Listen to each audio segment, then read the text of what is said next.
understand. Maybe it's simply, I don't understand it yet. This is the gallery experience. Hashtag, do you really like this painting? You walk into a gallery. You see a painting. You stop. You look at it. And you think, I love this. But here's an uncomfortable question. Do you really love the painting? Or have you been influenced into loving it? We like to believe that our taste in art is completely personal. We imagine that we look at a painting and make an independent judgment. Beautiful, ugly, powerful, boring, brilliant. But our reactions are rarely as independent as we think. Before we even see the painting, the gallery has already begun telling us how important it is. Where is it hanging? How large is it? How is it illuminated? What is written beside it? Who painted it? And perhaps most importantly, what do we know about the artist? Imagine two paintings.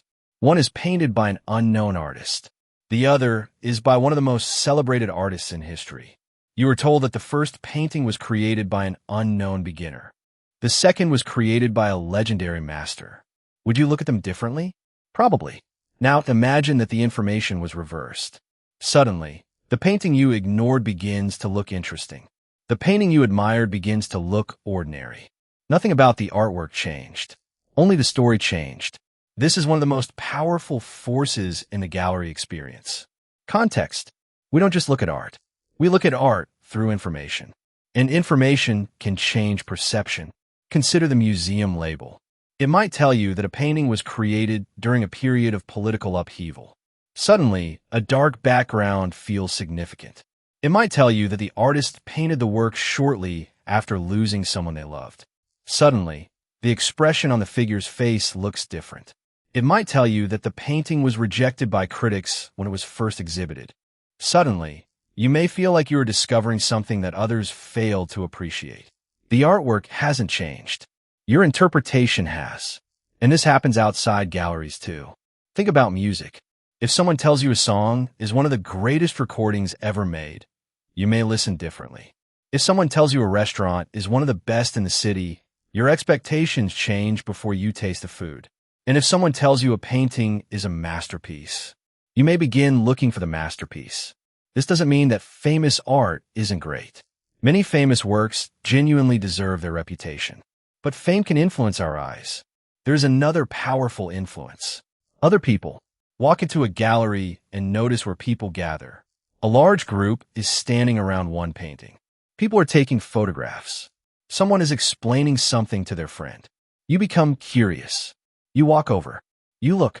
And because everyone else appears interested, you become interested too. This is completely natural. Human beings are social creatures. We pay attention to what other people pay attention to. Sometimes another person's reaction helps us discover something wonderful. But sometimes we simply follow the crowd. And there is nothing wrong with that either. The interesting part is becoming aware of it. Because once you become aware of these influences, you can begin to separate them from your own response. Try something the next time you visit a gallery. Find a painting that you know nothing about. Don't read the label. Don't look at the artist's name. Don't see how many people are standing around it. Just look. Ask yourself, do I like this? What do I actually see? What catches my attention? What bothers me?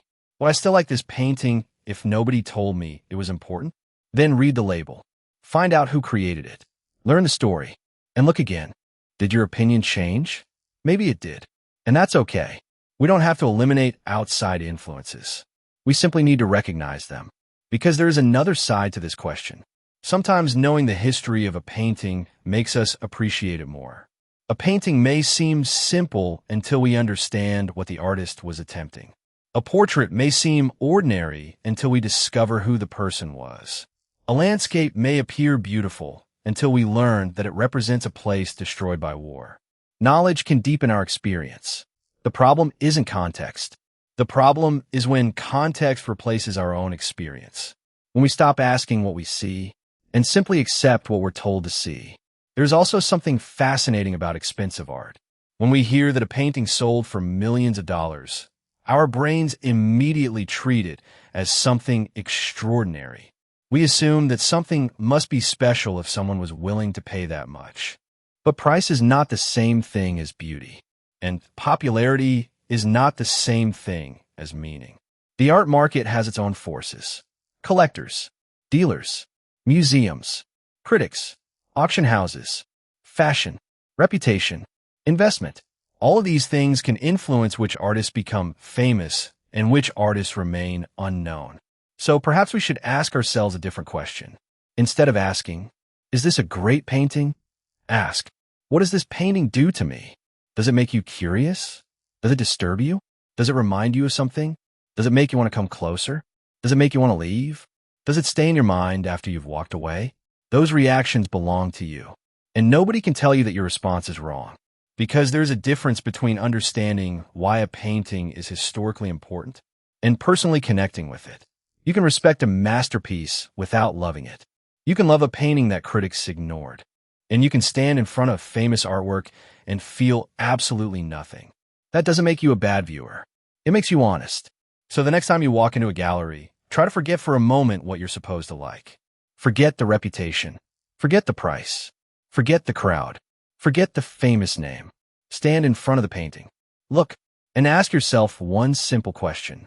If nobody had told me this was important, would I still stop? The answer might surprise you. Because sometimes the most personal experience of art begins when we stop looking through everyone else's eyes and start looking through our own. This is the gallery experience.